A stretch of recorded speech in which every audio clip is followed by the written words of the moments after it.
nga kini mao ang tubag sa ato ang problema diha sa lokalidad. Nga unta mapaubos nato ang gidaghanon sa kapobrehon, makahatag kita og employment opportunities og mapalig-on ang ato ang pagtambayayong or collaboration with the stakeholders. Diin ang Bukidnon State University diin usa sa ato ang pinakalig-on nga extension or gitawag nato stakeholder na mitabang sa ato ang lungsod.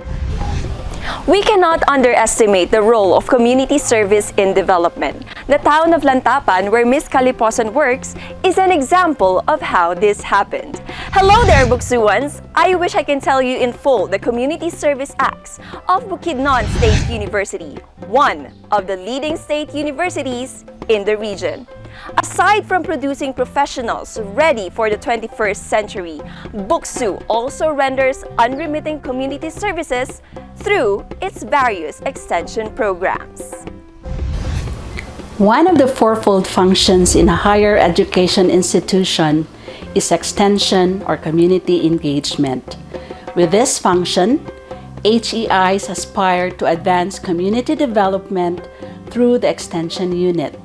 In a volatile, uncertain, complex, and ambiguous world, the role of state universities cannot be discredited.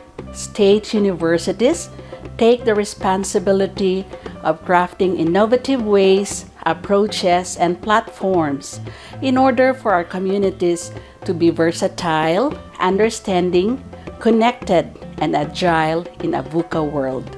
In BukSU, the biggest assets for extension services are the 5 Ps. These are people. We have the expertise for the 400 committed and dedicated workforce. Propellers. We have a supportive administration and leaders with a heart to serve. Product. We have various research-based and need-based extension programs and projects. Process.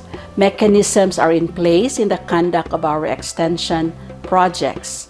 And the last but not the least, partners. And we have the responsive communities.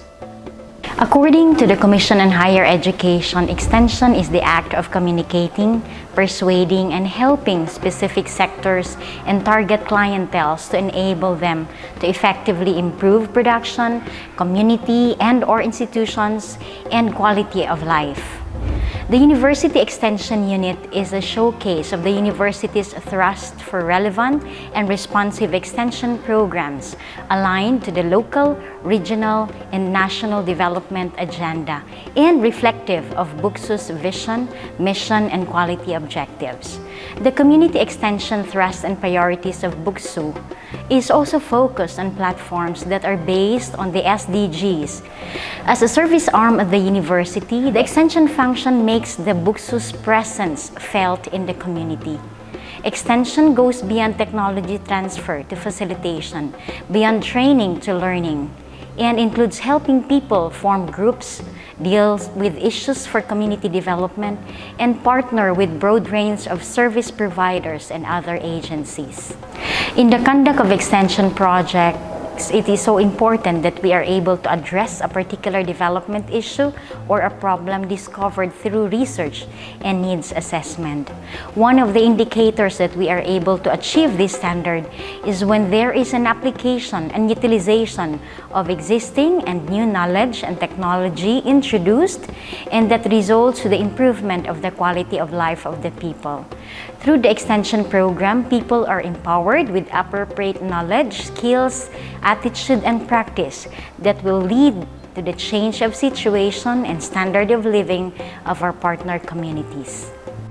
Kini siya nakahatag og dako kaayo nga impact sa ato ang lungsod. Kung maghisgot kita og development, mas maayo nga i-develop una nimo ang katawhan kay aron mas molambo usab ang ato ang lungsod. Ngano nakaingon kog susama ni ana?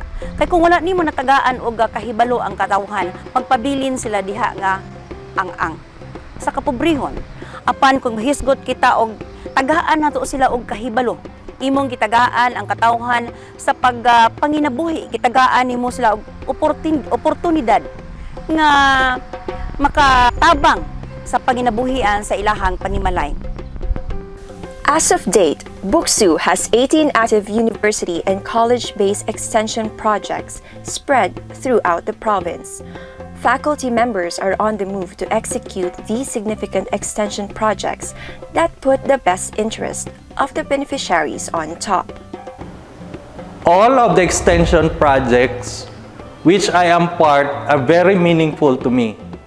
But I consider two most remarkable projects I was involved with. The project entitled Empowering the Communities Through Livelihood and Technology Towards Sustainable Development, which started from partnership of Bukidnon State University Extension Unit and the local government unit of Lantapan. Most of our participants in this project are Lumad or the indigenous people because Lantapan is home of one dominant ethnic, which is the Talaandig tribe.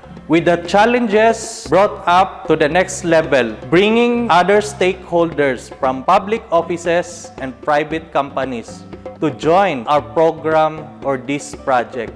It takes also courage and collaboration with our new partners. I experienced going to barangays down to its sitio or purok that was identified as the deprived, underdeveloped, and depressed area where we conducted needs assessment. We also visited our beneficiaries to conduct monitoring and evaluation. I also considered the capacitating the indigenous people mandatory representatives of Balay City. I always felt the needs of the IPMRs to be knowledgeable in making barangay resolutions and ordinances, handling conflict resolutions, and public relations. In the span of 6 years, I was involved in 2 long-term extension projects. I have worked with the child development workers of Balay City for 3 years. During this period, I was able to understand more their needs and difficulties. I am amazed by their burning desire for new knowledge and for their unwavering commitment to improving themselves for their learners. Since I started working in Bukidnon State University, I'd been participating in the extension activities for I think almost 12 years now, so 2 of which I was the project leader. College of Nursing has an existing project titled Strengthening Breastfeeding Practices. Nowadays, the increasing number of teenage pregnancies is very alarming. And through this project, we help raise awareness on the importance and benefits of exclusive breastfeeding, and then proper positioning, nutrition, storage, and also capacitating the barangay health worker to help disseminating information. Barangay Sumpong is one of the barangays where we conducted our extension project. We taught the residents regarding breastfeeding practices. I can say it is about 90% successful because of the increasing number of mothers practicing breastfeeding exclusively, and we also witness how the barangay health workers impart the lessons we have taught to the community as they themselves also conducted information dissemination. The success of an extension project can be attributed to the collaboration and two-way communication between the university and the community. For me, it's a 50-50 principle. In particular, the extentionists, stakeholders, and participants need to have a common goal and should understand their roles. The University Extension Unit's thrusts and priorities are focused on platforms in consonance with the United Nations 2030 Agenda for Sustainable Development. In the pipeline is the Institutional Extension Program, the BukSU Unified Leverage for Inclusive Growth, or the BULIG. This is a community empowerment extension program with partner geographically isolated and disadvantaged area, or a GIDA community. This has 6 category priority areas. 1 is lifelong learning, 2nd is on culture, arts, and tourism, the 3rd is on governance and management, 4th, environmental management and disaster risk reduction, the 5th one is on health and well-being, and finally, on livelihood development and technology. This is the BULIG program. BULIG is a Binukid word which means help. BukSU shall extend the help to partner citizens and communities in addressing real-world social, economic, and environmental challenges.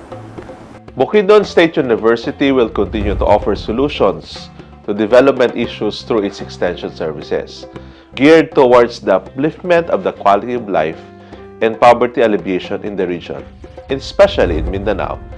Let us continue to love what we do in instruction, research, and production, but also in extension, where we can readily help focus our thoughts and actions in providing solutions to gaps left and right. Padayon, Bukidnon State University. Bukidnon State University is not just a cradle of Bukidnon children. With the extension services it offers, BukSU too can be like an old man's cane, providing support and helping capacitate communities against poverty and other disruptions. This is Ann Valera, and this is BukSU TV Season 2.